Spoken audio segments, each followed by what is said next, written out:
مرید ناقص جو ہے اس شخص کو کہتے ہیں جو علم کی طلب رکھتا ہے لیکن عمل کی طلب سے بھاگتا ہے۔ وہ علم حاصل کرنے کا، علم حاصل کرنے کا جو ہے وہ خواہاں تو ہوتا ہے، عمل حاصل کرنے کی اس میں طلب نہیں ہوتی، وہ عمل سے بھاگتا ہے۔ اور اس کا جو مدعا ہوتا ہے وہ دار حقیقت وہ بیعت بھی کسی قابل نہیں، اس کی کوئی اہمیت نہیں ہے، وہ تو ایک رسمی ایک بیعت ہے کہ میں فلاں کا مرید ہوں جی۔ اسی انسان کو کوئی چیز حاصل ہوتی ہے جو اپنی طلب میں سچا ہے، اپنے ارادے میں سچا ہے اور اپنی جستجو کے لیے نکلا ہے اور عمل کی راہ کو اپناتا ہے۔ وہ نماز سے بھاگنے والا نہیں ہوتا، وہ یہ نہیں کہتا جی ہماری تو ہر وقت کی نماز ہے۔ یہ جھوٹے اور فاسق لوگوں کے اقوال ہیں، یہ ان کی روش ہے۔ مرید ناقص وہی ہیں جو ہر وقت یہی کہتے ہیں نہیں ہماری تو ہر وقت کی نماز ہے۔ اور جن کی ہر وقت کی ہے، یہ ایک مرتبہ بھی ہے، ایک مقام ہے، ایک درجہ ہے ان لوگوں کا جو کبھی بھی اللہ کی یاد سے غافل نہیں ہوئے، جس کے بارے میں سلطان العارفین فرماتے ہیں جو دم غافل سو دم کافر، سانو مرشد ہے سمجھایا۔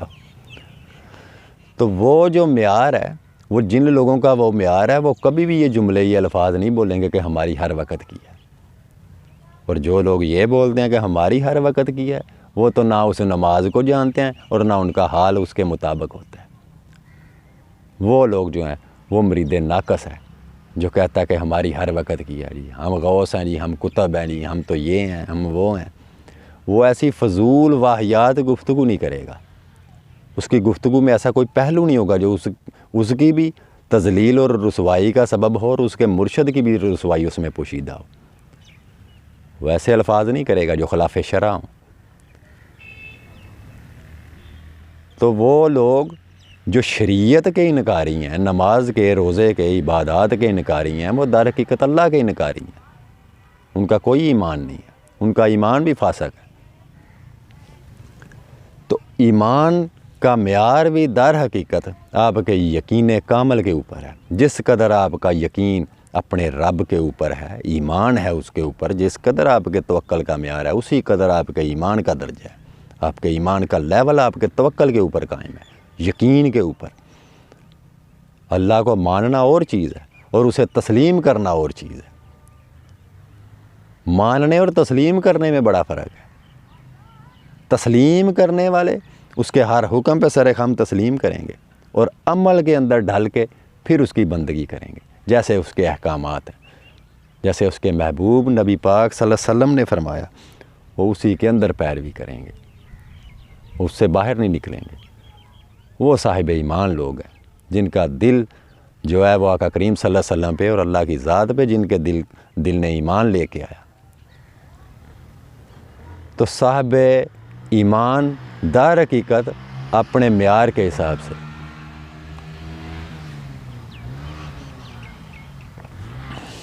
تو بڑے ایسے لوگ ہیں جو ایسی گفتگو کرتے ہیں، جو اپنے آپ کو بڑا اپنی گفتگو کے ذریعے منوانے کی کوشش کرتے ہیں کہ ہم سے بڑا مرید کوئی نہیں ہے، ہم مرید صادق ہیں، حالانکہ وہ مرید صادق نہیں ہوتے، وہ مرید ناقص ہوتے ہیں۔ جو شریعت کے انکاری ہے اس نے طریقت میں کیا داخل ہونا ہے؟ شریعت کیا ہے؟ شریعت ایک قانون ہے اور اس قانون کے اوپر عمل کرنے کا نام جو ہے وہ طریقت ہے۔ یہ کچھ لوگ کہتے ہیں جی طریقت الگ چیز ہے، شریعت الگ چیز ہے، وہ لوگ گمراہ ہیں اور وہ غلطی کے اوپر ہیں، وہ دوسروں کو بھی گمراہ کر رہے ہیں۔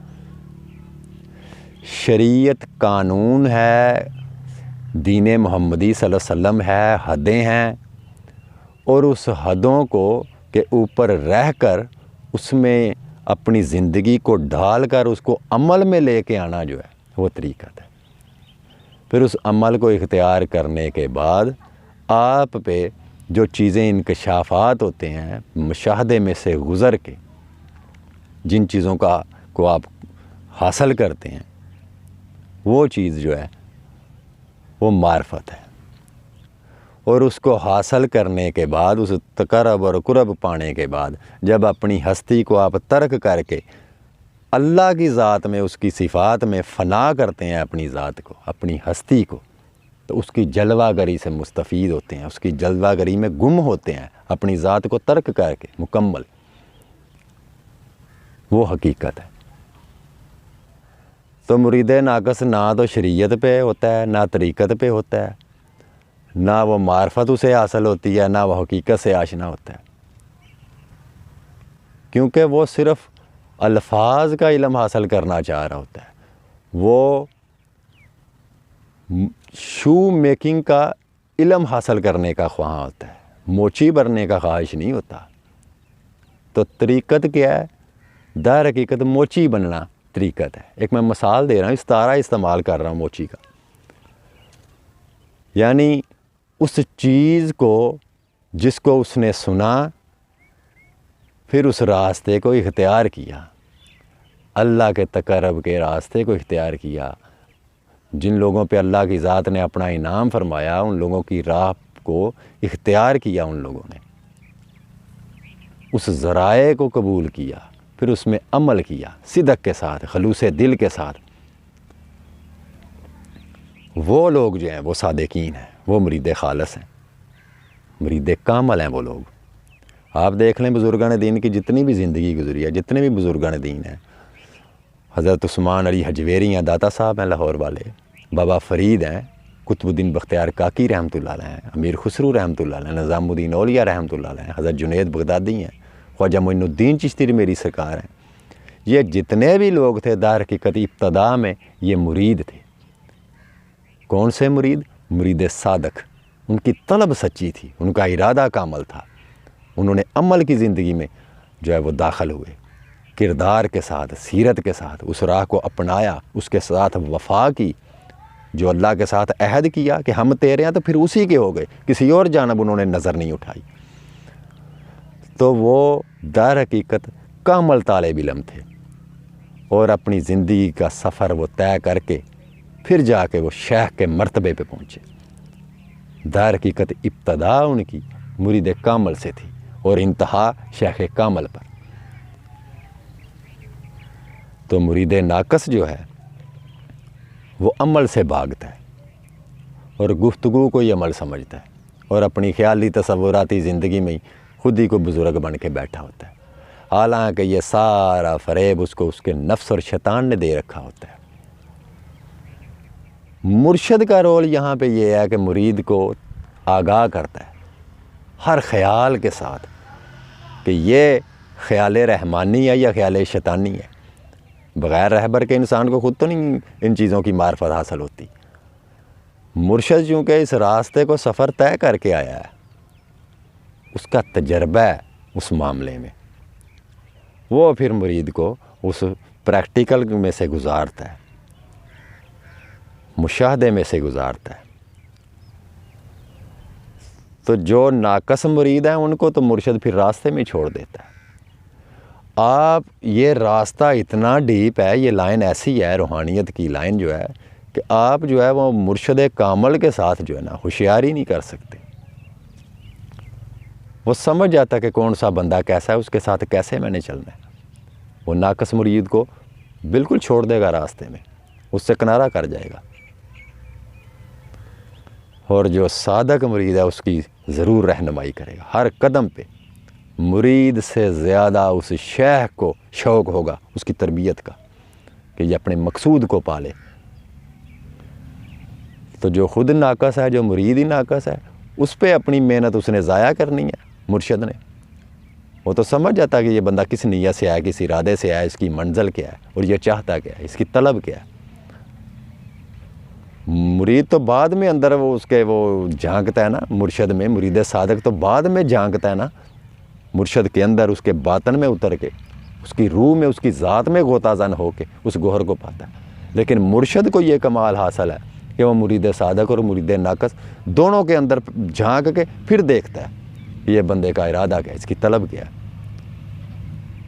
پہلے نمبر پہ تو وہ مرید ناقص کو بیعت ہی نہیں کرے گا، وہ سمجھ جاتا ہے کہ یہ بندہ جو ہے وہ اللہ کا متلاشی بھی ہے کہ نہیں، کیونکہ جو صادق اللہ کے متلاشی ہیں ان کی آنکھوں میں ایک عجیب نمی رہتی ہے، ہر وقت آنسو رہتے ہیں اللہ کی محبت کے، شوق کے، ان کی آنکھیں نم رہتی ہیں، عجز ہوتا ہے ان کے ساتھ۔ وہ گفتگو کرتے ہیں تو ان کی زبان تھر تھر آتی ہے، اس کی محبت کے شوق میں وہ جل رہے ہوتے ہیں اندر سے، تو مرشد سمجھ جاتا ہے کہ کس مریض کو کون سی دوائی دینی ہے، کیونکہ وہ ایک روحانی طبیب ہے، روحوں کا معالج ہے وہ. تو ڈاکٹر سے تو مریض کی جو ہے وہ حالت تو چھپی نہیں رہتی، اس کو اس کی ہر مرض ناگہاں کا علم ہوتا ہے کہ کس مرض میں مبتلا ہے. اسی لیے تو جب حضرت شبلی رحمۃ اللہ علیہ خواجہ جنید بغدادی رحمۃ اللہ علیہ کی بارگاہ میں حاضر ہوئے تو آپ نے فرمایا کہ تم میری صحبت کے قابل نہیں ہو. پہلے میرا اگر مرید ہونا ہے، جب شبلی رحمۃ اللہ علیہ نے بولا کہ میں مرید ہونے کے لیے ہوں، تو وہ فرمانے لگے پہلے میری صحبت کے لیول پہ پہنچو پھر میں مرید کروں گا. اور تم بصرہ کے گورنر رہ چکے ہو، تم نے بڑی دیر ادھر گورنری کی ہے، اب 3 سال تک کاسا پکڑ اور ادھر بصرہ کی گلیوں میں گھر گھر جا کے بھیک مانگ، گدائی کر، تاکہ جو تیرا اندر وہ ابھی تک تکبر ہے اس گورنری کا، اس تکبر کو پامال کر کے پھر میری صحبت کے پاس آنا، پھر میرے پاس آنا، پھر میں مرید کروں گا. 3 سال تک انہوں نے بھیک منگوائی ان سے، کاسا پکڑا ہوا ہے آپ نے، اور 3 سال تک آپ نے، پھر حکم ہوا کہ معافی مانگو جا کے بصرہ میں ہر بندے کے ساتھ.